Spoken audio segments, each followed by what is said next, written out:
Itamar was here last night. We took in the show. He's been out and about, gallivanting about town today. So, and tonight we've got an opening, so he'll be able to take in the work again. We'll look forward to your because Itamar is somebody who I've wanted to get to know for a long time, and his work is impressive. It's wonderful to read. And he also represents something unique and new for us, we who work in the field of American Jewish culture. There aren't that many artists in America named Itamar. So let's start with your name. Let's start with your first, and then we'll conclude with your last name. Because that's equally... That should fill the hour. How'd you get this name? And where do you come from? I was born in Berkeley, California, in San Francisco Bay. My parents are Israeli immigrants, is where the name. Both of them. Both of them. Yeah, my parents met in the Israeli army, actually. Wow. Which is What year? In the like the mid 1960s. I'd say 63, 64, something like that. It's a great story actually. So let me warm up the crowd with this story. My mom was born and raised in Israel and then entered her army service as was required. My father left Israel when he was 8 and grew up in Italy and London because his family was moving for business reasons. And there's a whole other tangential story involving like a paperwork error where he was supposed to go to college instead of doing his army service, but like something didn't get filed and he had to go back to Israel to be in the army. Because he was fluent in Hebrew because he'd been born there and had lived there until he was 8, but the army assumed that he was, like a foreign Jew because he hadn't lived there in a very long time. So they signed him up for Hebrew lessons, and my mom was the officer in charge of the Army's Hebrew school. She was his teacher, and he already knew Hebrew.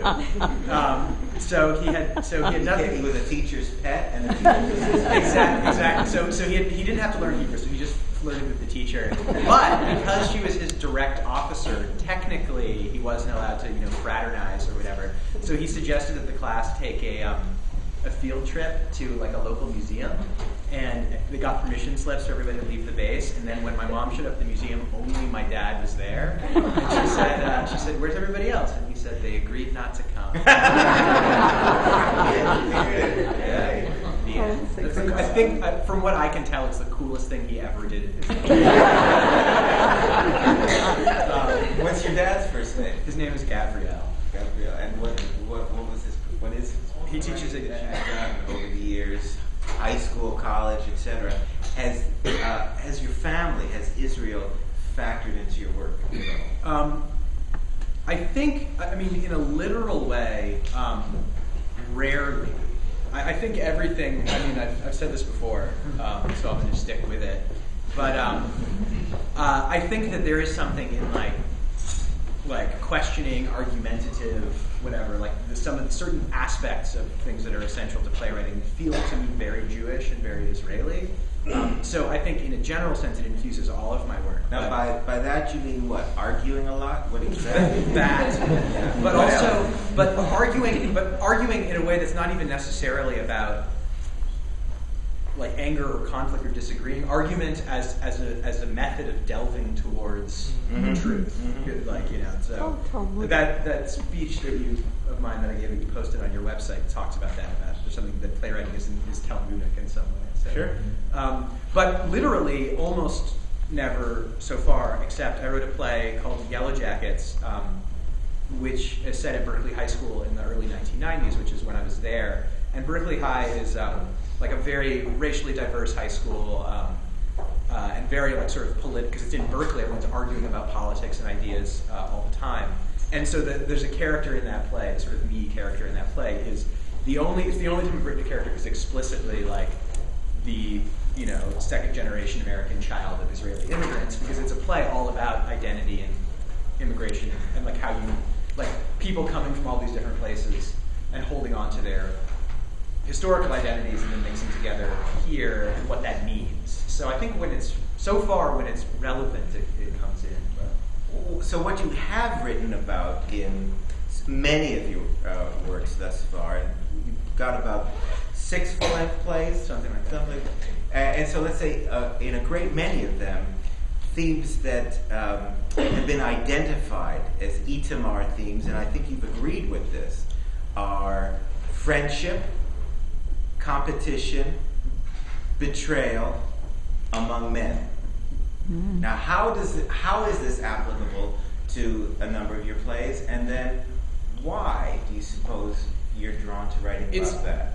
It's interesting because that's now a harder question for me to answer because it's less true, and has been less true in the writing I've been doing for the last, I would say even 3 or 4 years. But because of the pace of the way you create the work and then the pace at which it actually becomes public, it was very true of my first few plays, and those are the plays that have been out there the longest. And so a play like this obviously has those. So let's talk about at least those 3 plays that, and talk about how they build on each other. Yeah, they're also my only 3 plays that have They're also the 3 plays that appeared off Broadway. So for that reason, they're also the ones that have been sort of the most. So yes, it's hard to argue with that characterization, but I would like to argue with it anyway.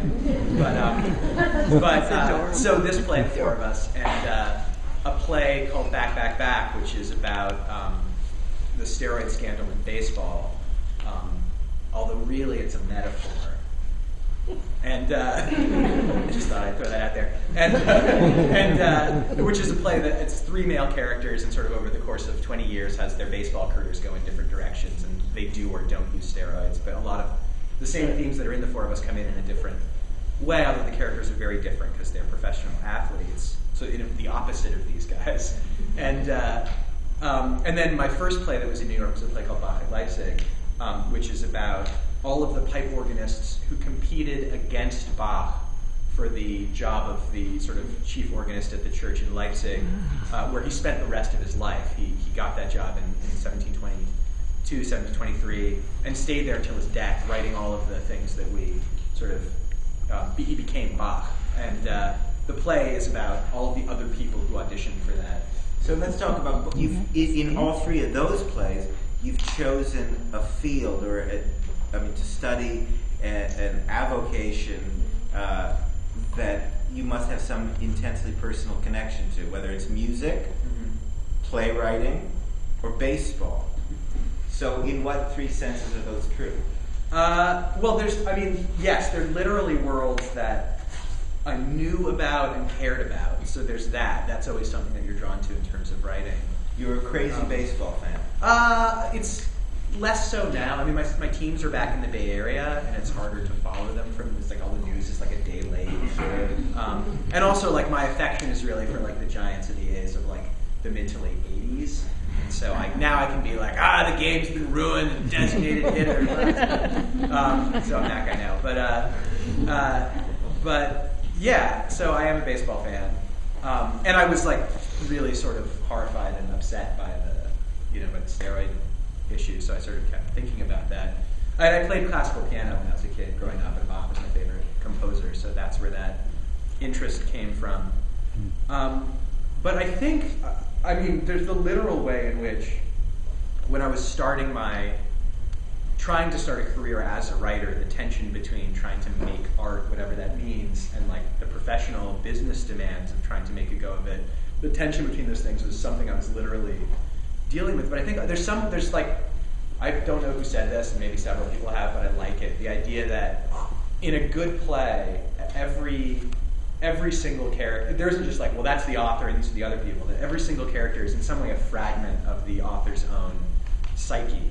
And so I think that the reason my early plays were so populated with men is that I think it may have had to do with me pushing through, with the barriers the internal barriers I'd put between myself and like getting work done. So like there was all these different.